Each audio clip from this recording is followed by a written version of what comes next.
देखो, क्रिकेट के रूल्स हमेशा इवॉल्व होते रहते हैं। टेस्ट क्रिकेट तो वैसे ही क्लासिक फॉर्मेट है, लेकिन व्हाइट बॉल क्रिकेट यानी ओडीआई और टी20 में आईसीसी ने एक नया एक्सपेरिमेंट शुरू किया है। अक्टूबर से 6 महीने के लिए एक व्हाइट बॉल रूल ट्रायल पे रहेगा और इसका सीधा इंपैक्ट पड़ेगा आपके फेवरेट मैचेस पर। सबसे पहले बात करते हैं कि ये रूल पहले क्या होता था। अगर बॉलर लेग साइड में थोड़ा भी नॉर्मल स्टांस से बाहर बॉल डालता था तो अंपायर वाइड सिग्नल कर देता था। बैटर चाहे बॉल से पहले ही पिच के एक कोने से दूसरे कोने पर चला जाए, फिर भी वाइड का डिसीजन उसकी नॉर्मल बैटिंग पोजीशन के हिसाब से होता था। इसका मतलब बैटर अपने मूवमेंट से अंपायर को कंफ्यूज करके वाइड निकलवा सकता था। सोचो, बॉलर ने एक टाइट यॉर्कर डाली पैड्स के पास, लेकिन बैटर थोड़ा सा शफल करके बाहर चला गया, अंपायर के लिए वाइड बन जाती थी। अब नए रूल की बात करते हैं। अब से अंपायर देखेगा कि बॉलर के रिलीज के मोमेंट पर बैटर के लेग्स कहां थे, और लेग साइड पर एक प्रोटेक्टेड एरिया मार्कर भी बनाया जाएगा जो पॉपिंग क्रीज तक एक्सटेंड होगा। अब सिंप्लीफिकेशन के लिए ये समझो, अगर बॉल लेग स्टंप और प्रोटेक्टेड लाइन एरिया के बीच से जाती है तो वो वाइड नहीं है, भले ही वो बैटर के पीछे से जाए। और अगर बॉल बैटर के लेग्स के पीछे से जाती है और इस लाइन के भी बाहर होती है, तब जाकर वो बॉल वाइड होगी। इसका मतलब ये है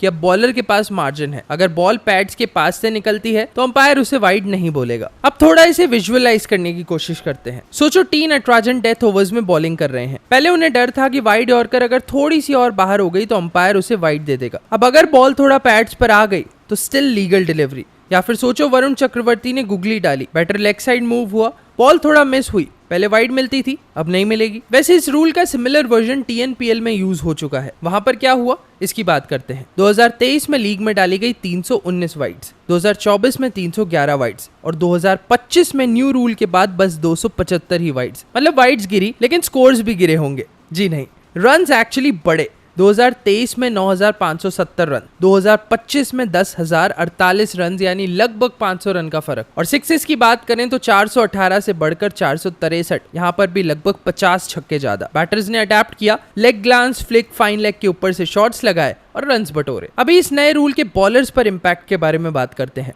सबसे पहले फास्ट बॉलर्स। डेथ ओवर्स में स्टंप यॉर्कर का कमबैक, बाउंसर प्लस यॉर्कर का मिक्स इजी हो गया है। स्विंग बॉलर्स थोड़ा लेग साइड ट्राई कर सकते हैं विदाउट एनी फियर। स्पिनर्स को थोड़ा कम फायदा है, लेकिन जो स्पिनर यॉर्कर डाल सकता है उसके लिए वो गेम चेंजर है। अगर बैटर्स में इंपैक्ट की बात करें तो फ्लैट पिच एरा में लेग ग्लांस या फ्लिक शॉट ऑलमोस्ट गायब हो गए हैं, अब वापस आ सकते हैं। बैटर्स को लेग साइड टेक्निक इंप्रूव करनी पड़ेगी ताकि ज्यादा से ज्यादा रन्स बटोर सके। जैसा कि आप जानते हैं कि ओडीआई में अब बस 34 ओवर्स तक ही 2 न्यू बॉल्स का रूल है, तो लेग साइड स्विंग या रिवर्स स्विंग डेथ ओवर्स में ट्राई करना इजी होगा। मिडिल ओवर्स में captain leg side heavy field set कर सकता है, क्योंकि सिर्फ 4 फील्डर्स अलाउड हैं सर्कल के बाहर। और ये सब चीजें एक ही फायदे के लिए, बॉलर्स को ज्यादा से ज्यादा वेपन देना। अब इस रूल में प्रॉब्लम्स क्या आ सकती हैं?